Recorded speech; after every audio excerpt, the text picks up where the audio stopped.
Today on the show, former Kilimanjaro Safaris guide Evan joins me to talk about his Disney's Animal Kingdom theme park experience. Evan shares stories about what it was like to be trained as a guide and driving those giant vehicles, how he handled moments when the animals wouldn't get off the driving path, some tips for when you visit Disney's Animal Kingdom, and he shares how his first Disney job changed his future aspirations. Now hop on board, keep your arms and legs inside the moving vehicle, these are living animals after all, and enjoy my conversation with Safari Guide Evan.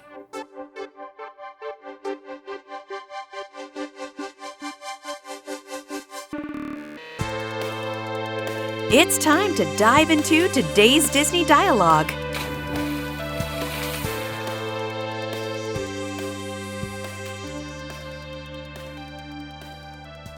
Hello, Evan, and welcome to Disney Coast to Coast. How you doing today? Hi, I'm good. Thank you for having me. I appreciate it. Yeah, I'm excited to talk to you because Kilimanjaro Safaris is an attraction at Disney's Animal Kingdom that, for me anyway, it's an opening day attraction in that park. And of course, as the years go on, there are fewer and fewer of those. But it is very much a staple attraction. It's an attraction that if you removed Kilimanjaro Safaris from Disney's Animal Kingdom, it just changes everything about the park. Absolutely. That is, very well said. That is exactly right on the head. Yeah, it kind of changes the identity. And of course, it opened on opening day, which was April 22nd, 1998. And the attraction itself has gone through some changes through the years. But I'm excited to talk to you because you actually drove one of the vehicles. You were a guide, a safari guide on the attraction. But before all of that happened for you, I just want to know, what's your first memory of experiencing Kilimanjaro Safaris? I've been going to Disney for a really long time with my family. I didn't live in Orlando growing up. I lived here in Kentucky. And then I just moved down recently, but I would go down a lot with my family. And my earliest memory, I remember back when the tilting bridge back at the very back of the reserve, I remember I was riding it with my grandpa, and he used to be like a handyman. He used to fix a bunch of stuff. So we'd always talk about, oh, he's gotta fix the bridge, and then now the bridge doesn't work anyways. But that is my earliest memory. I do have a lot of ties to that ride because you can ride it at any age. So I remember riding it all the way back when I was just a little kid, and now I used to drive them. So full circle. Yeah, so you definitely have some early memories because I believe that bridge hasn't been working for a while. So do you go as far back as the original storyline, remembering, Big Red, Little Red, and all that stuff? Honestly, I don't necessarily remember the whole the Little Red story as much. I remember there was an in-between phase when they would talk about poaching, and they would emphasize poaching a little bit more heavily. That's what I remember. I don't remember the part with the animatronic truck and the shooting and the cast members outside of that was a crazy time, and that when that ride opened, it had a crazy storyline that was a lot more different than what it is now. But Yeah, talk a little bit about that original storyline because I did experience that and I vividly remember the Little Red animatronic and all of that stuff. But tell folks who may not know. yeah, it was definitely a really interesting approach to the whole poaching and wildlife thing. So basically, they would put you in a poaching scenario, basically of, oh, there's an animal, which in this case was Little Red and Big Red, the two elephants. They've gone missing, and basically you would have to go and you would track them down, and in the end, you would basically run into the fact that the other cast members have helped stop the poachers, and but unfortunately, Little Red's mom died, and it was a very graphic scene, and it was a very heavy scene. Even though it wasn't a real dead elephant, it was still an animatronic elephant, and it looked very realistic, and it was really, really heavy. And Disney got a lot of backlash for that just because of how heavy it was. Because I mean, it is the reality of what poaching is like. I mean, that kind of stuff happens all the time. But I think just for a family park, it didn't completely work out, even though it does tell a very, very strong message. And I commend Disney for even having the guts to do something like that, because it takes a lot of guts to do something like that and to show people a version of the ride like that. Yeah, so most of the attraction was similar to what it is now, where it's just you're kind of going on the safari, seeing the animals. But beginning in the queue, there were some pre-show videos on the monitors that kind of introduced the story of Big Red and Little Red and poaching and all that stuff. So it's already kind of getting in your mind as you were waiting in line. Then you get on the ride vehicle.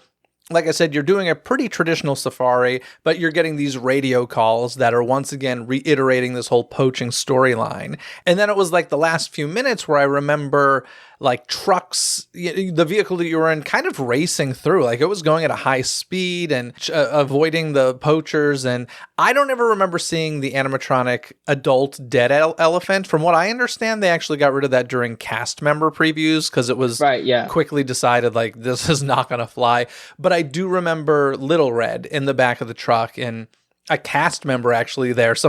A cast member's job was standing there and be like, "We got him. He's safe," sort of thing. Yeah. And it was wild. And as you said, didn't last too long. I mean, it was there for a couple of years, that general concept. And I think even poaching is still mentioned a little bit today, right?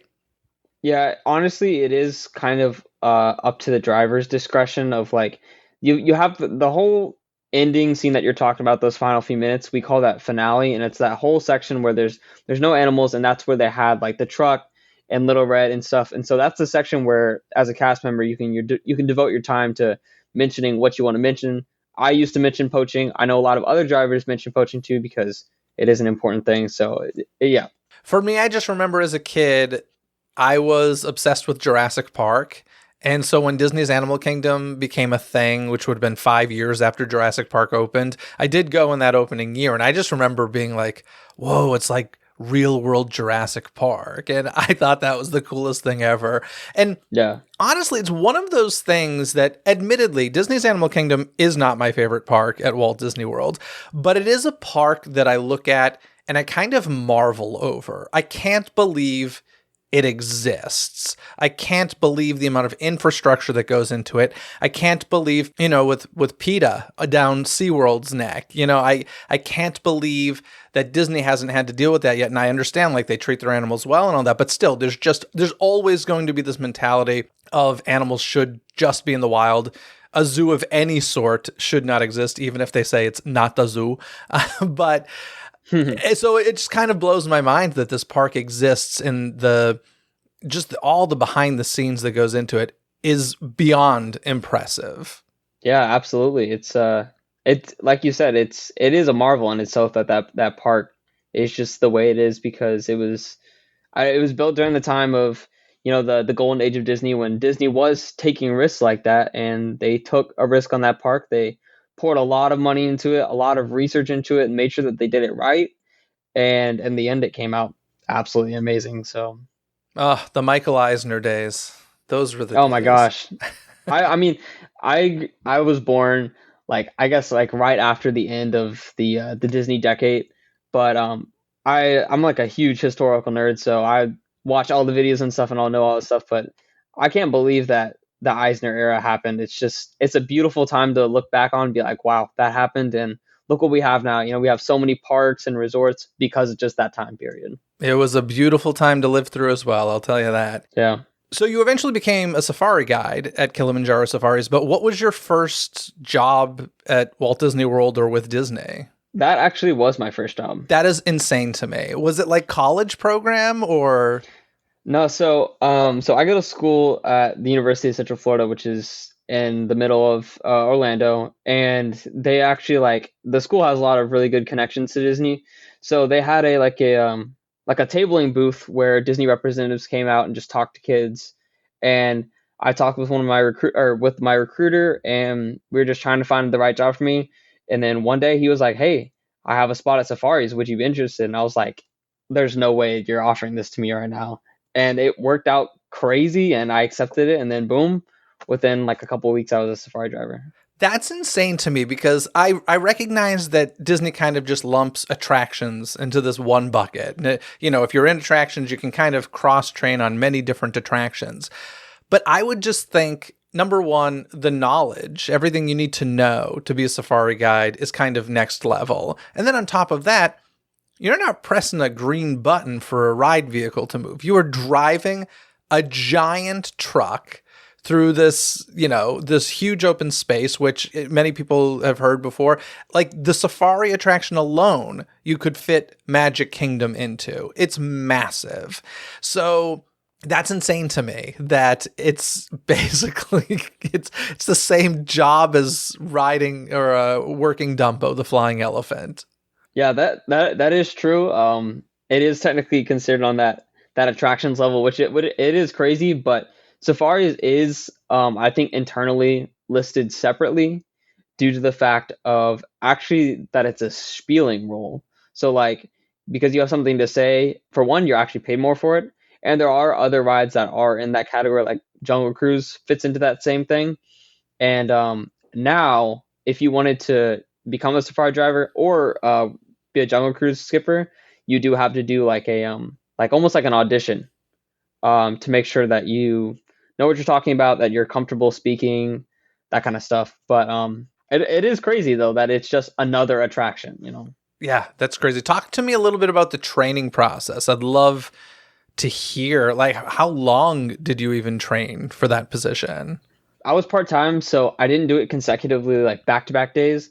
But it is 2 weeks of training, and basically, I remember the first time I walked backstage at Animal Kingdom, and I was so lost. I was like, "Where in the world am I going right now?" Because it's like it's a maze back there. It's the one park that I still get lost in. Like, I shouldn't say get lost, but I can walk into any Walt Disney World park and know exactly where I'm going, no matter how long it's been since I've been there.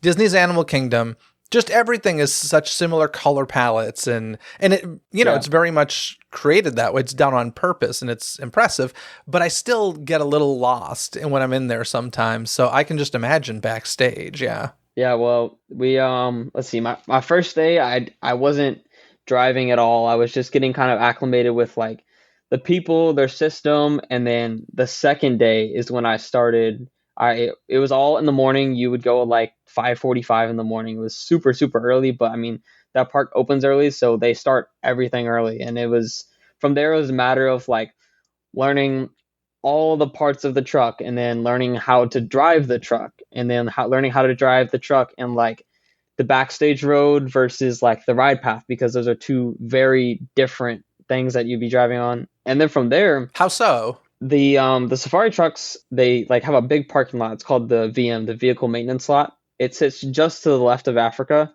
but to get the trucks onto the ride path, you actually have to drive all the way around the perimeter of Animal Kingdom, come down into the middle, and then you basically have to go over the train tracks and onto the ride path. And it's actually it's a pretty big process, and it takes a while. And you can drive those trucks at 20 miles an hour on the outside of Animal Kingdom because it's technically a road. So you shift it into a separate gear and it's GPS controlled. And then as soon as you get close to the ride path, you got to switch it down to the first gear. And then there you can only drive 8 miles an hour. What do you mean by it's GPS controlled? Like the GPS will recognize where it is and not let you drive that fast? Yep. No kidding. Yep. That is wild. Okay, I am blown away that they teach you the truck that quickly because I'm a former tour guide at Warner Brothers Studios where we drove. Oh, that's awesome. We drove 13 passenger golf carts. So a golf cart, but an elongated one. Yeah. And the learning curve for so many people on that took quite a while. And that is nothing compared to these Safari Guide vehicles, which holds like what, 30 something people, I believe? Or is it 50 45, something? I think. 45, whatever it is. It's big and it's a heavy duty truck. So I can't believe. And where are you training? I assume you're not exactly training originally in the safari because there are animals around. Honestly, it was literally like we learned how to drive like through the parking lot and just the basic like driving factors of like the drive gear, the reverse gear, which is a whole nother animal.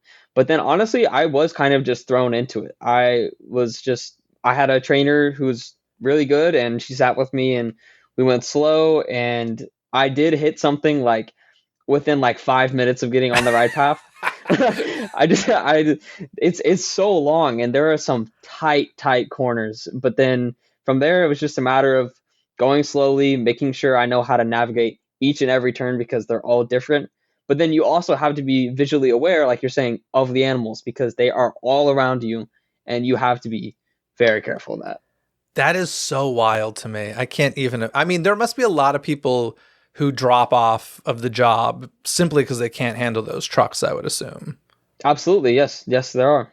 That's crazy. Did you need a special license? Nope. What? This I is. honestly, I don't really know how. I think it's because they're like the trucks are like Ford like F450s or something. Like they've just been like retrofitted. They bought them from the factory, custom made, and then they're technically, I think, like out of bare bones, they're just regular trucks. But they're They've just been massive. they are massive, but I don't know. I don't know how you don't need any special certifications. It doesn't really make sense to me. My only guess with that is that because it doesn't really leave the theme park, it's not like going on city roads. I think if you drove that on a city road, you'd need a special license. That would be my I guess. would I would imagine, It's a yeah. pretty large vehicle. So that's crazy. So that's like hurdle number one, just getting used to driving that thing with, guests you're responsible for and animals you need to be aware of. So that's hurdle one. But then there is simply the amount of knowledge you need to have about the animals that you may or may not encounter. Did you go into this with any like real animal knowledge? Before, I was definitely a little bit of a wildlife nerd, but like not that much. Like I was familiar with the animals that were out there and like some of the basic facts.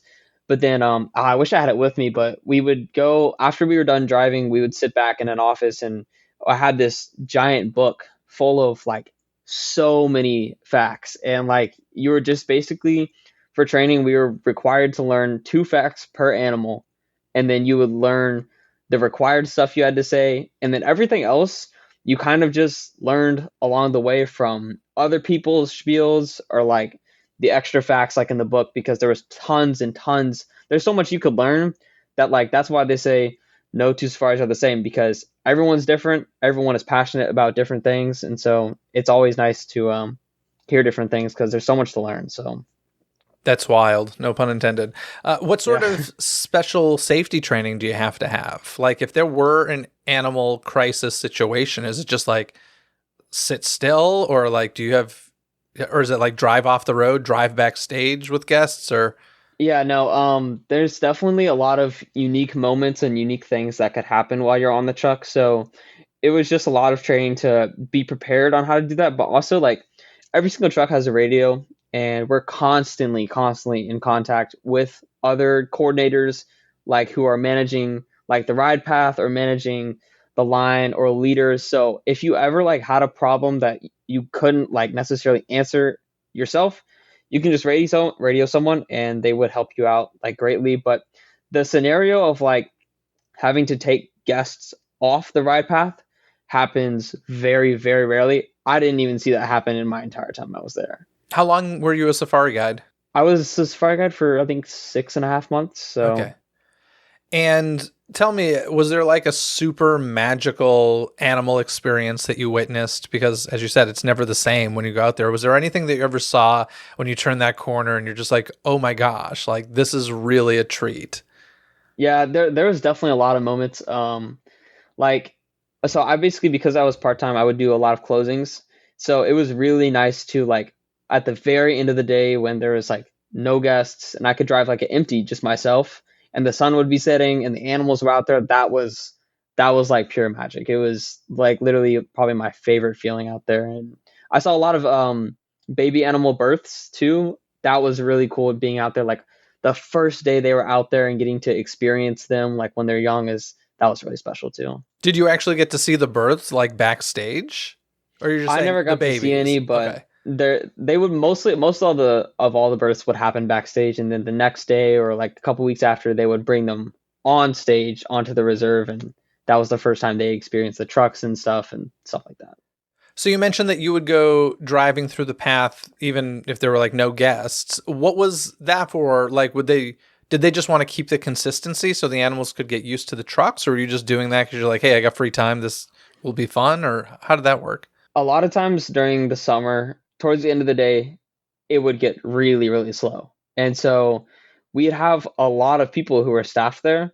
So that means there was a lot of trucks driving at one time. And just for like, I don't honestly, I couldn't even tell you the exact reason why they do it, but they would keep a certain amount of trucks out there at all times, even if they had no guests. So basically, it was like there was like a line stacked up at the dock.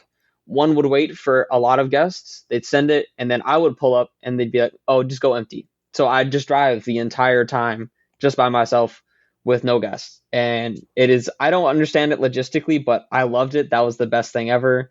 So, Yeah, that is kind of great. And you don't have to give your spiel. You can just kind yep. of sit back and I take my watch. mic off, just set it on my neck, and just drive and be peaceful. That's awesome. That's really interesting. Now, on the flip side of that, have you ever seen any like scary moments, or did you have any moments where you're just like, oh crap?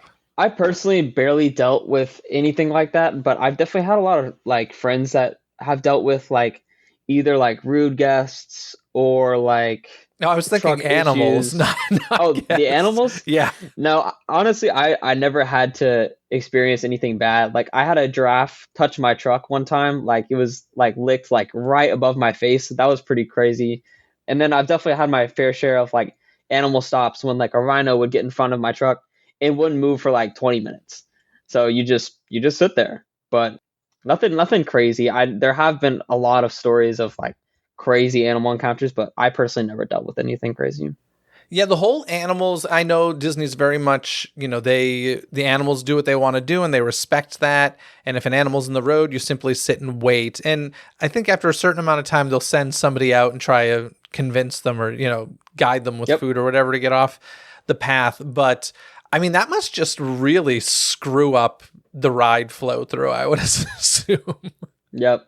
It's actually kind of crazy how like it's like a cascading effect. If an animal stops one truck, then they keep stopping, they keep stopping, they keep stopping, and then eventually it makes it all the way back to the beginning, and then the line stops. And then like the time that it takes to get the entire ride running back to the same efficiency, it takes a while. And that's why like that ride is like very like numbers heavy, very capacity heavy. It's like you constantly just want to get people moving. But when the animals stop the ride, you can't do anything about that. So You know what? That might be why, and I'm just theorizing here, but that might be why they send you out even with no guests. Because if there's consistent traffic, perhaps the animals are less likely to stop on the path. Whereas if there was a long gap of nothing happening, they might be like, here's a place to rest. yeah, So probably that makes perfect sense. that might be it. About how many trucks are on the path at a time?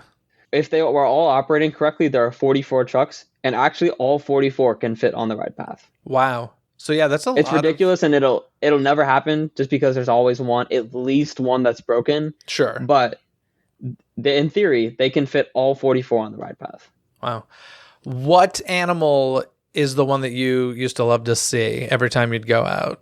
My favorite animal is the white rhinos, which are in the West Savannah. I think they're by the lions and stuff. I love rhinos. I've always felt pretty connected to them, and so it's always nice to see them whenever they're running around or in their mud pile or whatever. So I love the elephants. That's always my favorite part. Oh, yeah, they're amazing. And now they have Cora, the baby elephant. She's like a couple months old now, and she's adorable. yeah. Oh, I could stay at the elephants all day. Like I love elephants and I love horses. Those are like my two animals that I just love. And we get both at Walt Disney World. So there we go. Yeah, exactly. It's fantastic.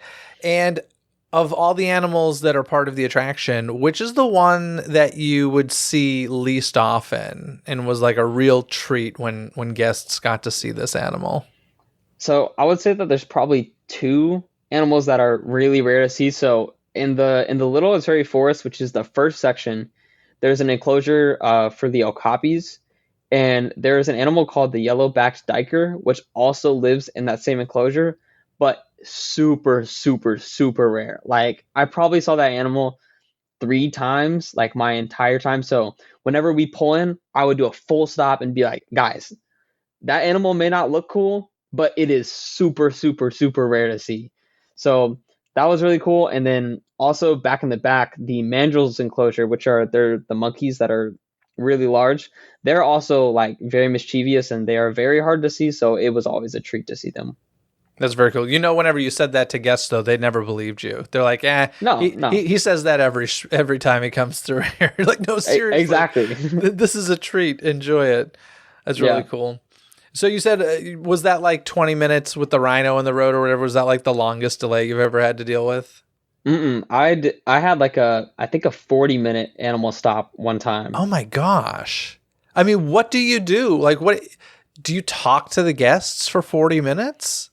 So, like, under Disney's rules, you're supposed to say something every 2 minutes. But it would depend on like how responsive the truck was being. Like, if I was like trying to like tell them information or ask like trivia questions and they wouldn't be answering that much, I wouldn't say much. But if they were being really responsive, I'd try and like just like rack my brain for every single thought that I had or fact, and I would just try and like tell them stuff about like the park or like the reserve or just stuff that they wouldn't think about. That's what I would try to say. Did you have like a binder up front with you, just full of information like that in case there's Not in the truck, but No. honestly, that would probably be a pretty good idea. Yeah, I can imagine. I know a totally different sort of attraction, but my mind just went to the Universal Studios Hollywood Studio Tour. And sometimes that attraction, for many reasons, often production, has long pauses, never 40 minutes. But I know those guides have buttons to press and videos to play when there's a long stall if they need to. And you don't have monitors, you just have some pre-recorded radio and that's about it. Otherwise, Yep. it's up to you. Yep. That is crazy. Now, you talked about the shaky bridge a little bit earlier, which I remember as well. I believe it was going over the alligators, right? And there's kind of like a wobbly bridge there.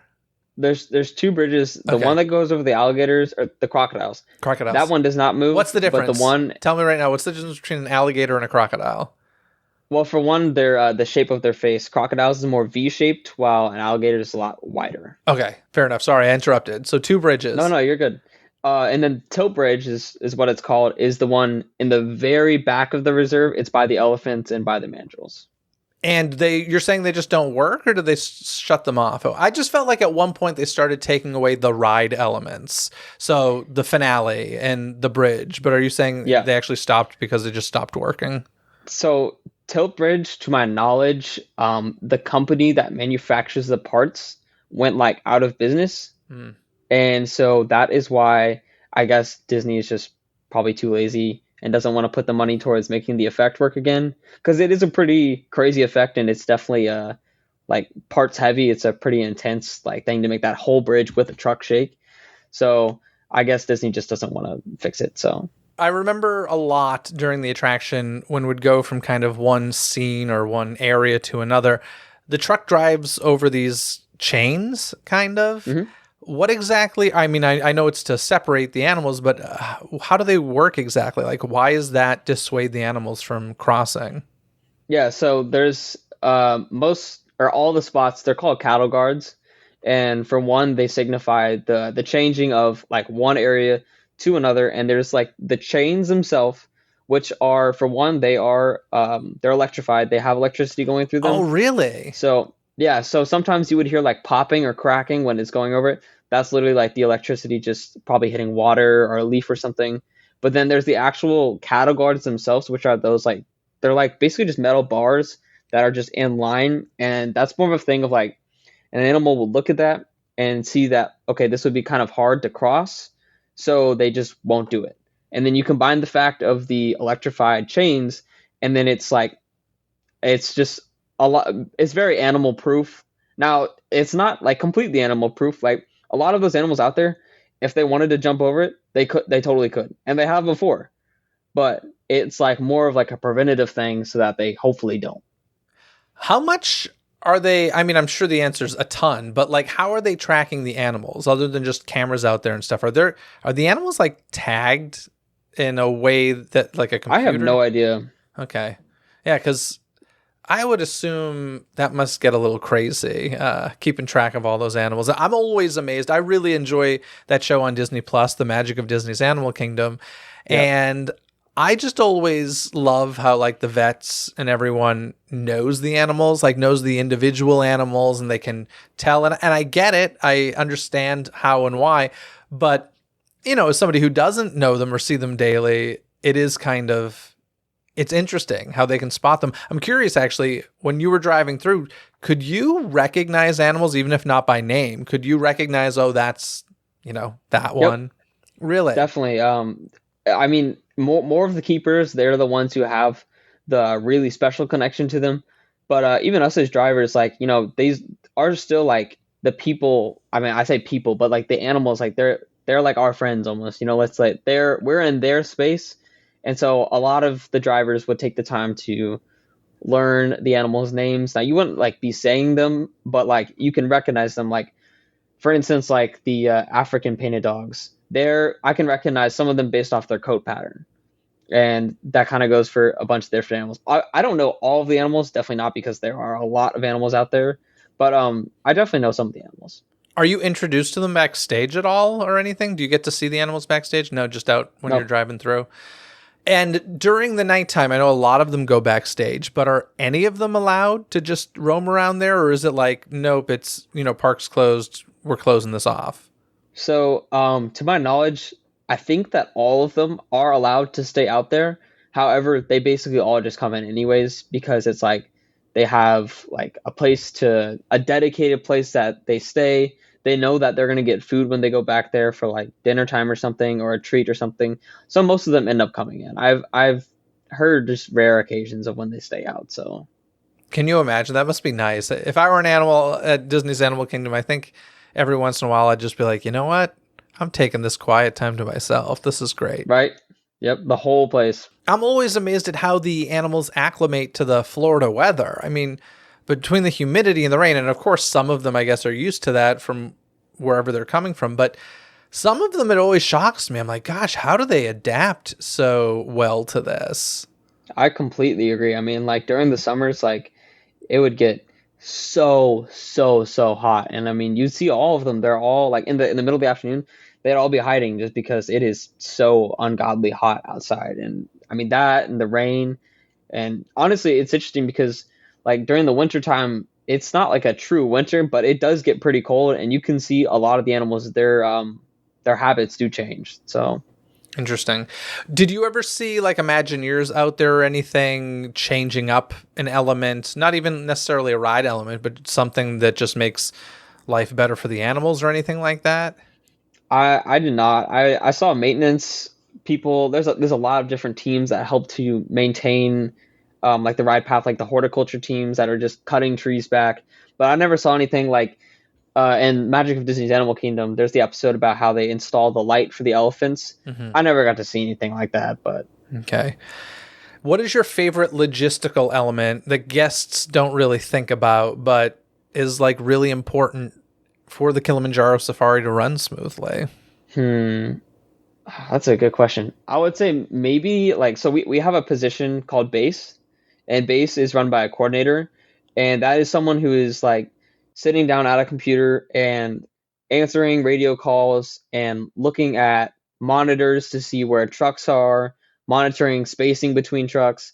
That is a really important job that like helps to make everything flow well. And I don't think that people realize that that kind of thing is going on in the background. But I mean, that person's job is just as important as the safari driver's job, who's actually delivering the experience to the guests. So there's a lot of moving parts that go into it, but Other than giving the safaris, what other sort of positions would you do? I assume sometimes loading and unloading guests and stuff like that, but is there anything else that we might not think about?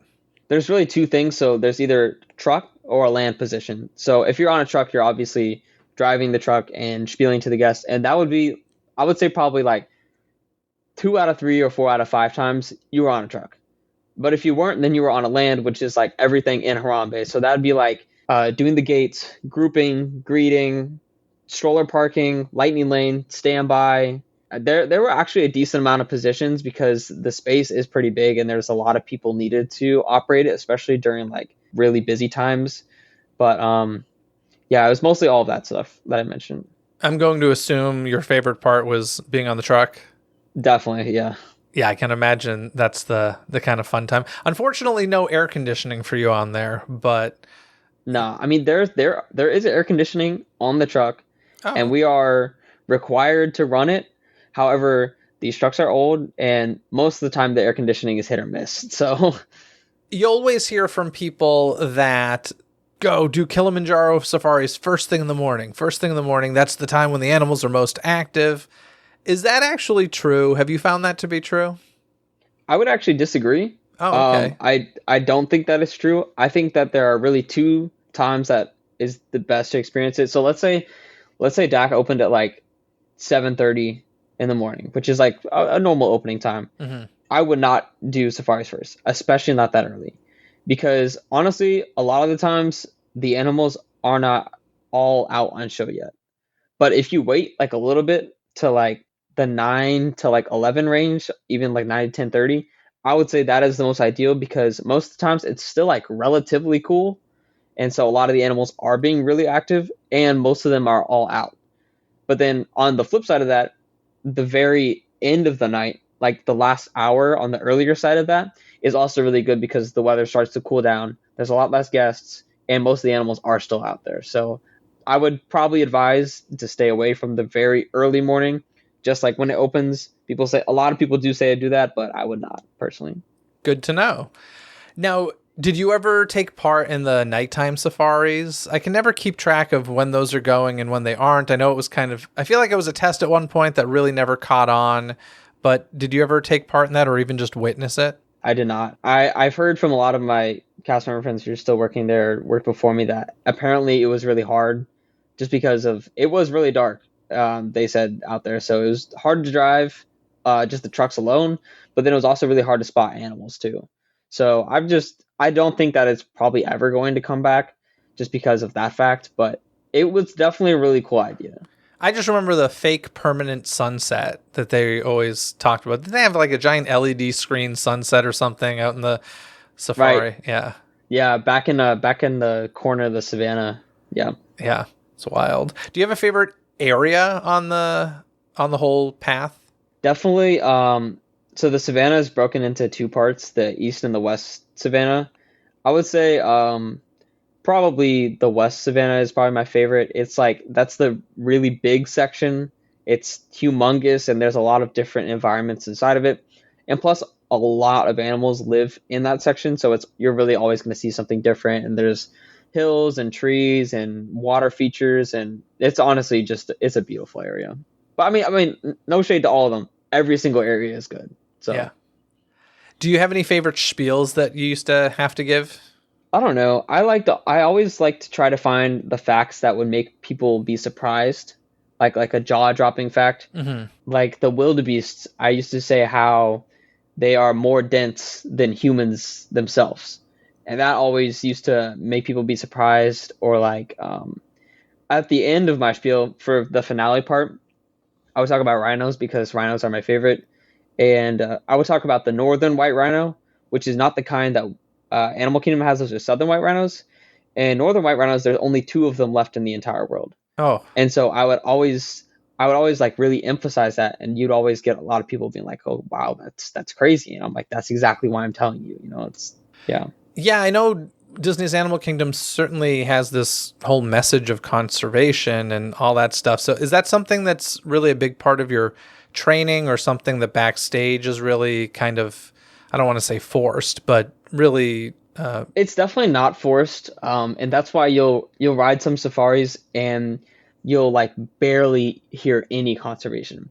And when I experience that, I'm always kind of disappointed because it's like, oh man, like you have like a really important, crucial time that you could be talking about a lot of important things, and then some drivers don't talk about it, and I'm like, well, that kind of sucks. So I think that it used to be probably hammered home a little bit harder, but now like you said, the story is not the same, so they make it up to the cast members themselves to decide if they want to do it or not.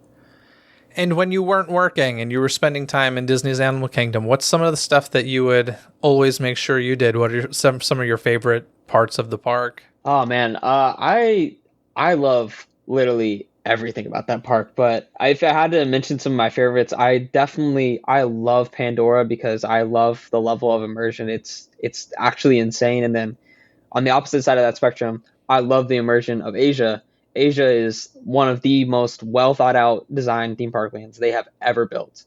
But I would say my favorite though is definitely Harambe, but I'm biased towards that land. So Did you ever have to give a tour to anybody that like intimidated you, whether it was a celebrity or perhaps an Imagineer like Joe Rody swings by and hops on your truck? I never experienced it, but like I would some of my friends would come back from a safari and like one of them was like, "Oh, I just drove Mr. Beast." And I'm like, "What? You drove Mr. Beast? Like I can't even imagine that. Like that's insane." And then so I never got to deal with any celebrities or any high profile people, but I my friends have had a fair share of it.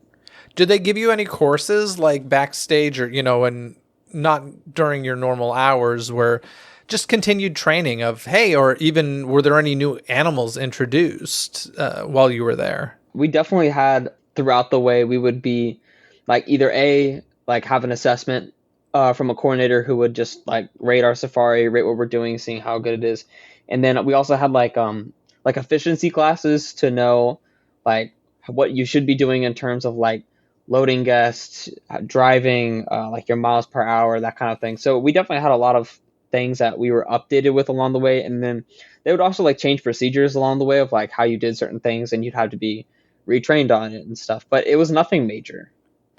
If how long has it been since you've given a safari? Actually, about 1 year to the day. Okay, if I threw you on a truck today and said go do it, how do you think you'd do? I think I could do pretty well, honestly. Like that knowledge has like stuck in my brain, and I was really passionate about it, and I hate the fact that I left. It was a weird decision, but that knowledge is very much still in my brain. So Do you think you'd be able to drive the truck still? I think so. They're honestly not as hard as you think. Like they are really long. It's just you have to be very visually aware of where you're putting your tires and making sure. Another important thing is the canopy overhead. Is that something that does get like scraped or hit a lot? So I don't know. Yeah, that's wild. I say I can drive it, but like put me in a truck, I might not be able to do it. So Now I want to see one of those things on like the real road, just because they are so crazy. I cannot believe you don't need a special license. That really blows my mind. it's honestly it was kind of crazy. You'd like to get the trucks off the ride path and bring them back to the VM. You'd pull up to a stop sign and then like a regular stop sign, put it in park, check both ways to make sure there are no regular cars coming, and then put it in drive and just gas it down the road. And it's so funny. You would be just driving and oh, there goes the safari truck. There's another one. Like it's comical. That is so funny.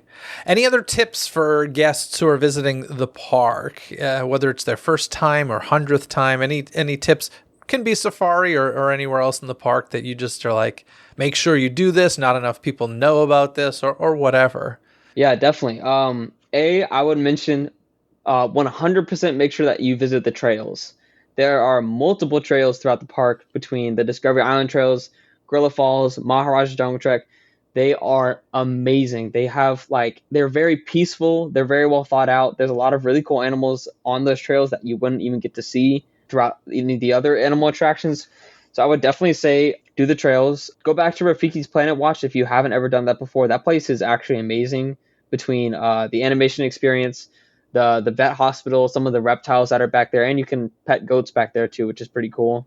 And then other than that, I don't know. I would definitely make sure you do the shows at Animal Kingdom. There are some amazing shows. Festival Lion King is awesome. The Nemo show, Feather Friends in Flight. There are some really, really good shows in Animal Kingdom. So I would just make sure that you try and take advantage of Animal Kingdom as a whole. Make sure you do everything that you can because it is a big park. And a lot of people think that's a half day park. But if you really like do everything that it has to offer, you're going to be left with a really good end result. Yeah, I think if you're just going to do rides, you can definitely do a half day park. But if you're going to do trails and shows and rides and everything, that's a huge park. It's a massive park and with a lot to do. So I've got to ask, since you have such a deep knowledge and love for this park, how do you feel about the recent announcements of what's coming with Indiana Jones and Encanto and what it's replacing? For one, I'm actually pretty excited for it. I love Dinoland just for like the memories, and then I love Dinosaur separately just because that ride is amazing. That whole area is amazing, and I'm definitely really sad to see it go. But the way that they have been talking about Tropical Americas makes me really excited. They actually compared it to Harambe in terms of detail on stage. So that alone makes me really excited for that. It seems like they care about the park's legacy and how important getting Animal Kingdom right is, because each land is so special. This one has to fit in really well. But I mean, I think they're going to do a really good job. I mean, I can't say I'm the hugest fan of putting in Kanto, but I think that the area and the land itself is going to be beautiful. And the fact that Indiana Jones is a completely new story is really exciting. Like, that's really cool. We could have got a clone from Disneyland, but hey, they're going to put in the work to make a new story. That's awesome. Have you been to the Disneyland version of the attraction? I have. I love that ride. It is amazing. Yeah. I'm amazed by how many grown adults I know who are legitimately scared of dinosaur. That makes me laugh so hard. Like, I know quite a few people who are scared, like really, really, really scared of it. Yeah. Like, that's hilarious. It's the same ride as Indy in California. Yeah. So it cracks me up. So tell me, obviously you were kind of put in this position in a strange way. You said you kind of interviewed and they said there's a position open. Do you want to do this? Obviously you got through the rigorous Disney interview process. But if that opportunity hadn't been placed in front of you, like, hey, this attraction is open, and you could have chosen any attraction let's do two ways, any attraction in Disney's Animal Kingdom and then any attraction anywhere at Walt Disney World, where would you have chosen? If I could pick at Animal Kingdom, I would probably say Everest, I think. Okay. I love that ride. It's incredible, and they get to work outside all day. And I would say Everest, and then any attraction. That's a tough one. I don't know. I want to say like Rise of the Resistance or something. Like, I love how they are also in a role as, a Star Wars character along with the cast member. That's really cool. It kind of reminds me of Safaris almost in a way. So that's very cool. And did you like working in attractions, or was there some other area you wanted to move into? Now that like I'm really familiar with Animal Kingdom, I would love to come back as either a wilderness explorer guide, because those people are actually interns. And so that is like a professional job and stuff. And what do they do? Is that the one with like the up theme sort of thing, or? Yeah. Okay. Yeah. So they're just basically teaching kids about animal facts and conservation, but it's in a fun way. So you're able to be an educator, but then the trails guides too is kind of like the same thing as the wilderness explorers, just in a different way. You're teaching everyone, not just kids. So if I were to come back, that's definitely something I would be interested in. So you seem to have a grand desire for like knowledge about animals and research and conservation and all that, is what it sounds like. Like I said, I've always been attracted to like animals and wildlife conservation. But then once I got into the role of being a safari guide, I was like, wow, I didn't even realize how much I love this stuff until I was doing it. And now it's like stuck with me and stuff. And I'm trying to shape my future around something with like animals and conservation. So what does that look like for you? Like, are you thinking veterinarian or something different, zoologist? So I'm an architect major. Oh. So my goal when I came to college is I want to be an Imagineer. I want to design like spaces, facades, that kind of thing.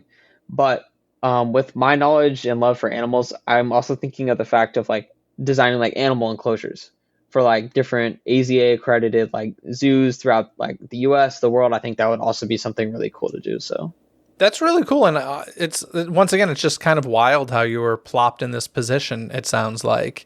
And it was just such a perfect fit for you. And I can tell by your social media how much you loved it, which is why I asked you on the show. I was like, man, it's a job, but a lot of people, it's really just a job. And you definitely seemed to have a passion for it, which I love. I love people who are passionate about what they do. So I think that's awesome.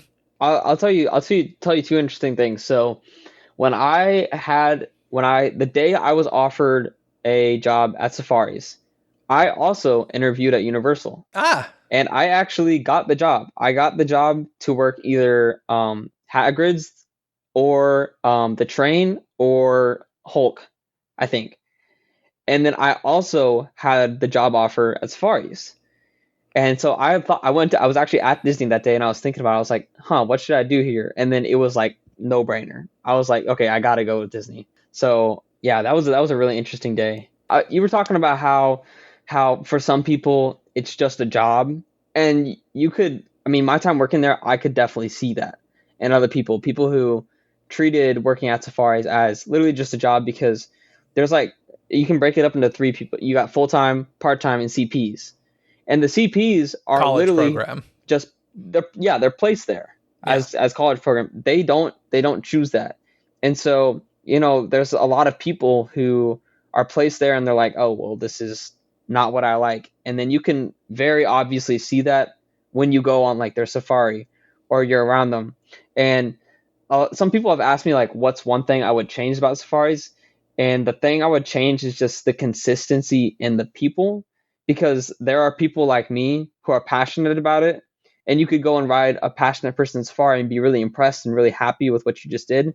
Or you can ride someone who thinks it's just a job, and you're going to get a completely different experience.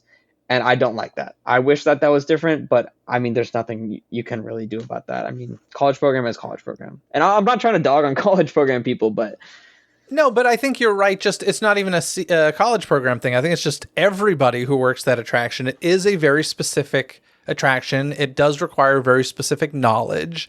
And therefore, I do feel like it should be people who are extremely interested in the subject matter. The problem is then you get into, I think, higher pay and stuff like that, right? The minute it becomes not a job that many different types of people can do, you're looking kind of for like unicorns, and the minute you start looking for a unicorn of a person, it requires higher pay. And we all know Disney doesn't exactly enjoy paying people higher. So there's that, but that's very cool. We'll end with simply, is there any special tip or anything that you can say to folks who are going to the Kilimanjaro Safari? Is there anything, I don't want to say homework or research, but is there any maybe Disney film that you're like, you should totally check this one out before you go to Disney's Animal Kingdom because it'll improve your experience? Yeah, I think definitely watching The Magic of Disney's Animal Kingdom on Disney Plus is by far the best thing you can do. Like, it is really cool how I would have guests that like are on my truck and they would recognize these animals just from the show. Wow. That right there is amazing. That is amazing, and I cannot recommend more people just do that, because you'll get acclimated with the park, the animals, the people, the ride before you even get there. And then you'll get there and you'll feel like, oh wow, like I'm here. So that is definitely what I would recommend. Yeah, and even as someone who had visited the park many, many times before watching that series, I was even learning stuff like, oh, that's an offering. Okay, cool. It's admittedly not my favorite park. I like it, but it's not my favorite park. So I don't dive into its history the way I do some of the other parks. But it is fascinating to know what's there. And like I say, I will always be beyond impressed by its logistics. And the fact that it even exists is kind of miraculous. It's really insane. And honestly, like, bravo to Michael Eisner and whomever else said, yeah, let's go for this. Because this was not, Disney was in the business of building theme parks. And it might be called Disney's Animal Kingdom theme park, but you know what?